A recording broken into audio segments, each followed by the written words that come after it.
Bonjour les amis. Est-ce que vous connaissez le poids de vos ancêtres sur votre vie actuelle? Est-ce que vous connaissez l'impact de votre lignée sur votre vie d'aujourd'hui? Que ce soit sur un plan financier ou sentimental, vos ancêtres ont un impact. Peut-être de 20%, peut-être de 40%, peut-être de beaucoup plus. C'est un fait établi qu'on ne peut nier. Malheureusement, le développement personnel classique, basé sur de la motivation, sur de la volonté, ne peut aliéner le poids ancestral des croyances accumulées, des croyances transmises par l'ADN. Vous ne pourrez pas avancer dans votre vie si vous ne libérez pas ce poids du passé dont vous n'êtes pas responsable, mais dont vous êtes porteur. Vous connaissez sur ma chaîne toutes les vidéos de Ho'oponopono que j'ai fait de libération émotionnelle, des vidéos basées sur les bonhommes allumettes et d'autres techniques. Je pratique des techniques d'hypnose quantique, d'hypnose de régression, pour libérer ce poids du passé qui vous leste sur 5 générations. 5 générations qui ont un poids, un impact sur votre vie d'aujourd'hui, sur votre vie financière, sur votre vie sentimentale. Est-ce que la vie que vous menez sur un plan sentimental, c'est celle que vous avez choisie? Ou est-ce que c'est celle que votre mère ou que votre père voulait pour vous? Ou que vos grands-parents avaient peur que vous ayez? Peut-être que vous réparez des erreurs de vos ancêtres. Peut-être que vous avez une culpabilité que vous portez de manière inconsciente, parce qu'ils ont fait des erreurs et ils ont porté leur erreur et vous ont transmis leur peur, leur blocage, leurs croyances. Et mon métier aujourd'hui, comme je l'explique dans les séminaires, c'est pas de faire de l'hypnose. Bien sûr, c'est la préparation mentale, c'est du coaching, mais je suis un traqueur de croyances. Parce que les croyances, elles sont ni bonnes ni mauvaises, elles sont aidantes ou limitantes. Elles vous ont peut-être aidé à une partie, à un moment donné de votre vie, à une partie donnée de votre vie, mais elles deviennent un frein ensuite. Mais comment pouvez-vous travailler les consciences de vos ancêtres? Comment travailler les programmations inconscientes qui vous ont été léguées avec votre mental? C'est impossible. C'est là que l'hypnose et les différents séminaires que je propose vont vous permettre de libérer le poids des croyances ancestrales, le poids des croyances également historiques. Parce que si vous êtes Marseillais, si vous êtes Lyonnais, Bordelais, d'origine étrangère, vous n'aurez pas les mêmes croyances. Et puis ce qu'on appelle les croyances centrales qui viennent de votre incarnation, auxquelles va se rajouter les croyances de votre vie actuelle. 4 types de croyances. Ce ne sont pas les techniques de PNL, de coaching qui permettront de résoudre ça, mais des techniques d'état modifié de conscience. Plus que jamais, réfléchissez à la vie qu'avaient vos parents, vos grands-parents, sur un plan financier, sentimental. Et comprenez que si vous voulez quelque chose, c'est votre inconscient qui exécute. Mais l'inconscient, il y a des choses qui sont héritées de vos lignées. Voilà, participez aux différents séminaires, aux différentes formations que je propose, si vous voulez vous libérer de votre passé et si vous voulez passer à un niveau supérieur, inscrivez-vous au coaching d'excellence de 7, 10 ou 15 séances où nous allons parcourir tous les domaines de votre vie. Merci les amis, et en travaillant sur votre passé, en fait, vous travaillez sur votre futur.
Oui, bonjour, je m'appelle Christian Pinault et je participe au séminaire d'Olivier sur l'abondance financière.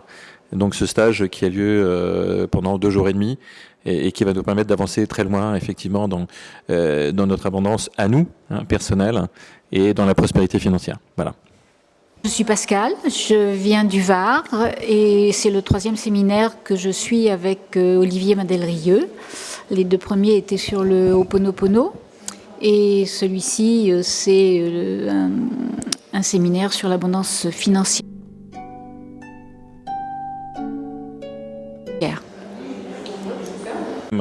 Est très forte. Je crois qu'il y a une participation active de l'ensemble des membres de délégation, on va dire, pour le séminaire.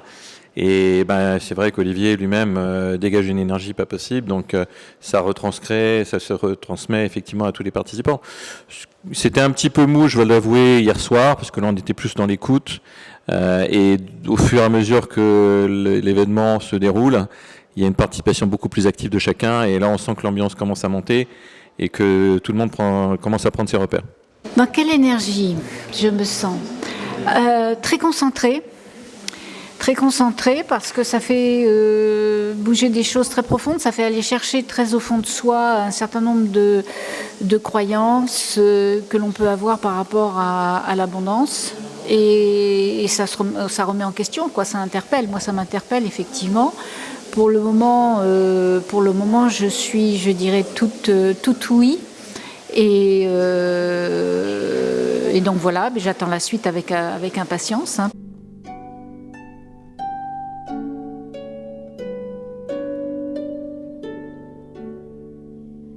Voilà, moi mon objectif c'est effectivement d'avoir déjà eu les bases et les connaissances de base pour pouvoir le faire correctement. Et puis éventuellement retirer de mon parcours de vie ce qui m'a peut-être empêché d'avoir l'abondance que je voulais jusqu'à présent. Et puis à partir de maintenant, appliquer les bonnes méthodes. Je comprends mieux pourquoi je suis dans la situation financière qui est la mienne aujourd'hui.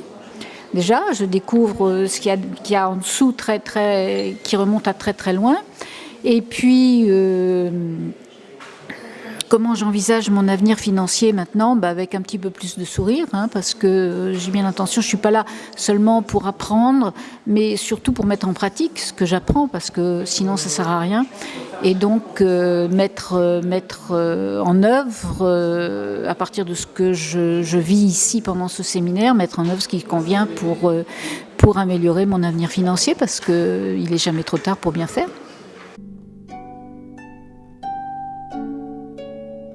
Je décriverais comme quelqu'un qui maîtrise bien son sujet. Je crois que c'est un grand professionnel pour qui ce n'est pas le premier séminaire de ce type.